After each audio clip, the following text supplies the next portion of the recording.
जय हिंद दोस्तों, त्यागी trading tips में आपका स्वागत है। दोस्तों, इस वीडियो के अंदर हम बात करने वाले हैं 3 शेयर के बारे में जो क्वालिटीफुल शेयर हैं, बहुत ही ज़्यादा मजबूत हैं, देखना ही नहीं है उनको, बस गिरावट पे उनको खरीदना है, तेजी में बेचना है। ये सिलसिला आगे आने वाले टाइम में चलता रहना चाहिए। बढ़िया शानदार शेयर हैं, कोई दिक्कत उनके अंदर नहीं है, गिरावट पर मिल रहे हैं। यहाँ से और बड़ी गिरावट होती है तो आपके लिए बहुत ही शानदार मौका रहने वाला है। बड़ा शानदार मौका रहने वाला है जो मुझे लगता है। देखिए, अपनी स्टडी एक बार ज़रूर कीजिएगा। रिकमेंडेशन कुछ नहीं होती है, बस सिर्फ अच्छी कंपनी होती है तो एक होप होती है, क्योंकि बिजनेस टिका रहेगा तो पैसा आने वाले टाइम में बन सकता है। अच्छी कंपनी का भी क्या बिजनेस डामाडोल हो सकता है, क्यों नहीं हो सकता है। लेकिन अच्छी कंपनियों की प्रोबेबिलिटी डूबने की कम रहती है, अगर वो गिरावट मिलती है तो वहां पर आने वाले टाइम में पैसा बन ही जाता है। एग्जाम्पल के तौर पे कितनी सारी कंपनियां आप देख सकते हैं जिनके अंदर गिरावट हुई है, आने वाले टाइम में उनके अंदर पैसा बन ही जाता है। अब बात करते हैं रिलायंस इंडस्ट्री का डूब सकता है, तो यहां पर आती है रिलायंस इंडस्ट्री के काम। तो आपको लगता है कि आपके पास जो जियो का आप सिम इस्तेमाल कर रहे हैं, क्या आपको लगता है यहाँ पर ये खत्म होने वाली है, कोई दूसरी कंपनी आने वाली है, या फिर कोई सरकार का कुछ नया नियम आने वाला है? ऐसा कुछ देखने को मिल सकता है क्या? हाँ, एक हिट जरूर हुआ है। जितनी भी ये कंपनियां हैं, सरकार के द्वारा यानी कि ट्राई के द्वारा कुछ बोला गया है जो पूरी तरह से कंट्रोल करता है। ट्राई किसको कंट्रोल करता है? टेलीकॉम को। उसने बोला है कि अभी हाल फिलहाल में, देखिए, अभी तक ये मौज ले रहे थे। किसी को रिचार्ज कराना है, देखिए आपके पास मोबाइल है, स्मार्टफोन नहीं है आपके पास, छोटा मोबाइल है नोकिया का, मान के चलें छोटा मोबाइल। उसके अंदर आप सिम डालते हैं, बस किसी से बात करना होता है, मतलब नहीं और किसी चीज का। उसको भी 300 रुपए का रिचार्ज करना पड़ रहा है, उसको भी 250 रुपए का रिचार्ज करना पड़ रहा है, और उस रिचार्ज में उसको इंटरनेट भी मिल रहा है। अब देखिए, मतलब कि किस तरह की स्कीम आप लेकर आ रहे हैं, सबको एक साथ ही इंटरनेट बांट रहे हैं। क्यों भाई? लोग तो इंटरनेट का इस्तेमाल ही नहीं कर रहे, फिर आप उसको उसको इंटरनेट क्यों दे रहे हो? देखिए, क्या पता जो आपका सिम इस्तेमाल कर रहा है वो इंटरनेट चलाता ही नहीं हो, वो सिर्फ बात करने के लिए ले रहा हो। ठीक है, जिसको जो चाहिए वो दो, थोड़ा सा महंगा पैसा लो, ठीक है, समझ में आता है। लेकिन अगर किसी के पास 2 सिम है, वो इंटरनेट एक से चलाता है, आप दूसरा भी उसका इंटरनेट वाला ही रिचार्ज करवा रहे हो जबरदस्ती, तो भाई सरकार आंख बंद करके बैठ जाए तो बहुत अच्छी बात है। लोगों को बर्बाद होते देख ले, फायदा क्या? फिर कोई फायदा ही नहीं है सरकार का। इन सारी चीजों को देखना जरूरी है कि कहीं लूटपाट तो नहीं मचा रहा, कोई लूटपाट तो नहीं मचा रहा है, कोई लोगों को लूट तो नहीं रहा, गरीब इंसान को बचाने के लिए दिखा रहे हो कि हम गरीब इंसान को बचा रहे हैं, कहीं लूट तो नहीं रहा कोई? कभी सिम के चक्कर में आके एक नशा दे के कहीं लूट तो नहीं रहा है कोई?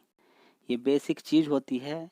अगर देश इस चीज पर ही नहीं बढ़ पाएगा, इंटरनेट ही नहीं चला पाएगा, सस्ते दाम पर नहीं चला पाएगा, किसी से बात ही नहीं कर पाएगा, और वो अपने रिचार्ज में ही अपनी सारी सैलरी या फिर अपना अच्छी खासी इनकम अगर दे रहा है, तो बिल्कुल गलत बात हो जाएगी। एक परिवार के अंदर इतने सारे लोग हैं, कुछ तो फैसिलिटी उसके अंदर होनी चाहिए। पिताजी है बच्चों का, वो तो कभी इंटरनेट इस्तेमाल नहीं करता है, उससे भी 300 रुपये आप ले रहे हो, तो गलत हो जाता है। ठीक है, तो अभी ट्राई ने यही बोला है कि जो इंटरनेट चलाएगा उसके लिए अलग रिचार्ज होगा, और जो इंटरनेट नहीं चलाता है उसके लिए अलग रिचार्ज होगा। तो एक मोबाइल के अंदर हर कोई है, एक इंटरनेट का रिचार्ज कराता है। 2-2 सिम ज़्यादातर लोगों के पास होते ही होते हैं। 2 सिम ज़्यादातर लोगों के पास आपको देखने को मिलेंगे ही मिलेंगे, और वो चलाते भी हैं धीरे धीरे, लेकिन अब कम करते जा रहे हैं परेशानी चक्कर के चक्कर में। ठीक है जी, क्या करें? यहाँ पर हमारी कुछ भी समझ में नहीं आ रहा। देखिए, समझने के लिए कुछ है ही नहीं है।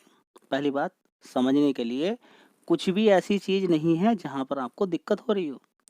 आप नॉर्मल रहिए, कोई परेशानी नहीं है यहाँ पर। ठीक है, नॉर्मल क्या रहना है आपको कि शेयर को लेके आपको नॉर्मल रहना है, शेयर को लेके नॉर्मल रहना है।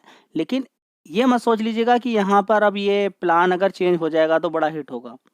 हाँ, हिट तो होने वाला है, क्योंकि अभी तक तो एक ही डंडे से सबको आगे भगाया जा रहा था, लेकिन अब चेंज हो गया। कुछ लोग अलग हो जाएंगे, कुछ लोग इधर हो जाएंगे।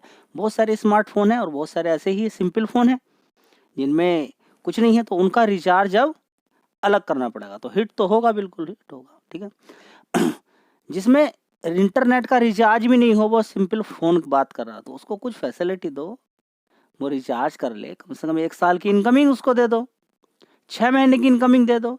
अब पहले 1 साल की इनकमिंग देते थे, अब 1 ही महीने की इनकमिंग दे रहे हो। अरे भाई लूट मचा रखी है आपने। होता है कभी किसी पे पैसा नहीं होता है, कोई दूसरा फ़ोन कर सकता है उसको, कैसे गुलाम बना के छोड़ोगे देश को? तो ये समझना बहुत ज़्यादा ज़रूरी है कि फैसिलिटी आम जनता को मिलनी चाहिए। खून खोल जाता है जब एक गरीब इंसान का खून कोई पीने के लिए तैयार हो। आपका भी अगर देश से प्यार है तब, नहीं तो कुछ नहीं चल रहा है। अगर कोई मर रहा है सामने, आपको कोई दुख नहीं होता है तो कोई दिक्कत वाली बात नहीं है, कीजिए। नीति आयोग टेंटेटिव्स आप कोल पुट को मना करते हो, भाई देश बर्बाद हो जाएगा ना। आप रिसर्च नहीं करते हो इन सारी चीज़ों पे कि किस तरीके से कितने 10 में से 9 लोग ख़त्म हो जाते हैं, 100 में से 98 लोग, 90 लोग, 95 लोग अपना पैसा बर्बाद करके जा रहे हैं। आपके लिए तो छोटी चीज़ हो सकती है कि भाई मैं तो कोल पुट में काम नहीं करता हूँ, दूसरा तो बर्बाद हो रहा है ना। देखना चाहिए, समझना चाहिए। अगर आपके पास थोड़ा सा भी ज्ञान है, थोड़ी सी भी नॉलेज है, आप सिखा रहे हैं, तो पहला काम यही कि कोल पुट नहीं करना है, कोल पुट नहीं करना है। अभी तक बर्बाद हुए, आगे ही बर्बाद होंगे, सिंपल सी बात है, ठीक है। वैसे अभी थोड़ा सा रिस्ट्रिक्शंस लग रहा है, लेकिन वो रिस्ट्रिक्शंस पूरा नहीं है। आपको काम ही नहीं करना वहाँ पर, आपको काम किस में करना है जिससे कोल पुट बनती है। अभी देखिए बैंक निफ्टी की एक्सपायरी हो गई है ईयर की, मतलब कि ईयर की नहीं हुई है, मंथली हो गई है, मंथली एक्सपायरी हो गई है, ठीक है। तो उसमें अलॉट साइज ज़्यादा हो गया। अब वहाँ पर इतना इंटरेस्ट लोग नहीं लेंगे, किसके अंदर लेते हैं, मंथली वाली में। जो वीकली वाली होती है उसमें ही इंटरेस्ट ज़्यादा लिया जाता है। तो अब किसकी तरफ शिफ्ट हो गए हैं, निफ्टी 50 की तरफ, ठीक है। निफ्टी 50 की एक्सपायरी में भी अभी अलॉट 25 का होता था, अब कितना हो गया, 75 का हो गया, ठीक है। तो एक्सपायरी में भी लोग उतना इंटरेस्ट अब नहीं लेंगे, क्योंकि फिर भी कुछ भी करें फिर भी उनको महंगा ही मिलेगा, ठीक है। तो ये बात आपकी समझ में आ गई। पहले 2000-3000 का एक्सपायरी वाले दिन खरीद लेते थे लोग, कोई दिक्कत नहीं, चला जाएगा तो चला जाएगा, डूब जाएगा तो डूब जाए, लेकिन नहीं, 3000 कोई डुबो सकता है लेकिन 20,000 नहीं। समझ में आता है? तो ये समझ में आपकी बात आ गई है। तो अब क्या होगा कि कॉल पुट के अंदर, यानी कि निफ्टी 50 के अंदर उठक पटक ऊपर नीचे ज़्यादा होती रहेगी, तो इस शेयर पर अच्छा खासा वेटेज रखता है रिलायंस इंडस्ट्री, तो ऊपर नीचे होता रहेगा। न्यूज़ देख लीजिए, Reliance acquire health care startup Karkinos, यहाँ पे देखिए कार्किनोस बोलेंगे इसको, 375 crore in all cash deal हुई है, ठीक है। तो इस तरह की छोटी छोटी कंपनी, जो कंपनी की रिलायंस इंडस्ट्री की सब्सिडरी कंपनी है, वो खरीदती रहती है। चलिए दोस्तों, यहाँ पर आप देख सकते हैं रिलायंस इंडस्ट्री को बढ़िया शेयर है, कोई दिक्कत कोई परेशानी इसके अंदर नहीं है, थोड़ा बहुत ऊपर नीचे होता रहता है, वो चलना भी चाहिए, ठीक है। सस्ते दाम पर इस समय मिल रहा है, गिरावट पर मिल रहा है, उठक पटक ऊपर नीचे होती रहेगी। मल्टी बैगर रिटर्न को यहाँ पर भूल जाइए। 16 लाख करोड़ का मार्केट कैप है, लेकिन हाँ यहाँ पर आपका पैसा बनता रहेगा, क्योंकि शेयर के अंदर उछल कूद ऊपर नीचे होने का कारण मैंने आपको बता दिया। सारे लोग ज़्यादातर निफ्टी 50 की तरफ शिफ्ट हो गए हैं कॉल पुट के लिए, ऑप्शन के लिए, ठीक है। तो इसके अंदर मूवमेंट ऊपर नीचे होता रहेगा। इसके साथ ही आप HDFC बैंक पे भी नज़र बना के रखें। तो ये 2 शेयर हैं, HDFC बैंक आपके हमेशा काम आने वाला है, रिलायंस इंडस्ट्री हमेशा काम आने वाला है, तो ध्यान इन पे आप फोकस कर सकते हैं। गिरावट, जिनको बिल्कुल भी रिस्क लेने का मन नहीं है।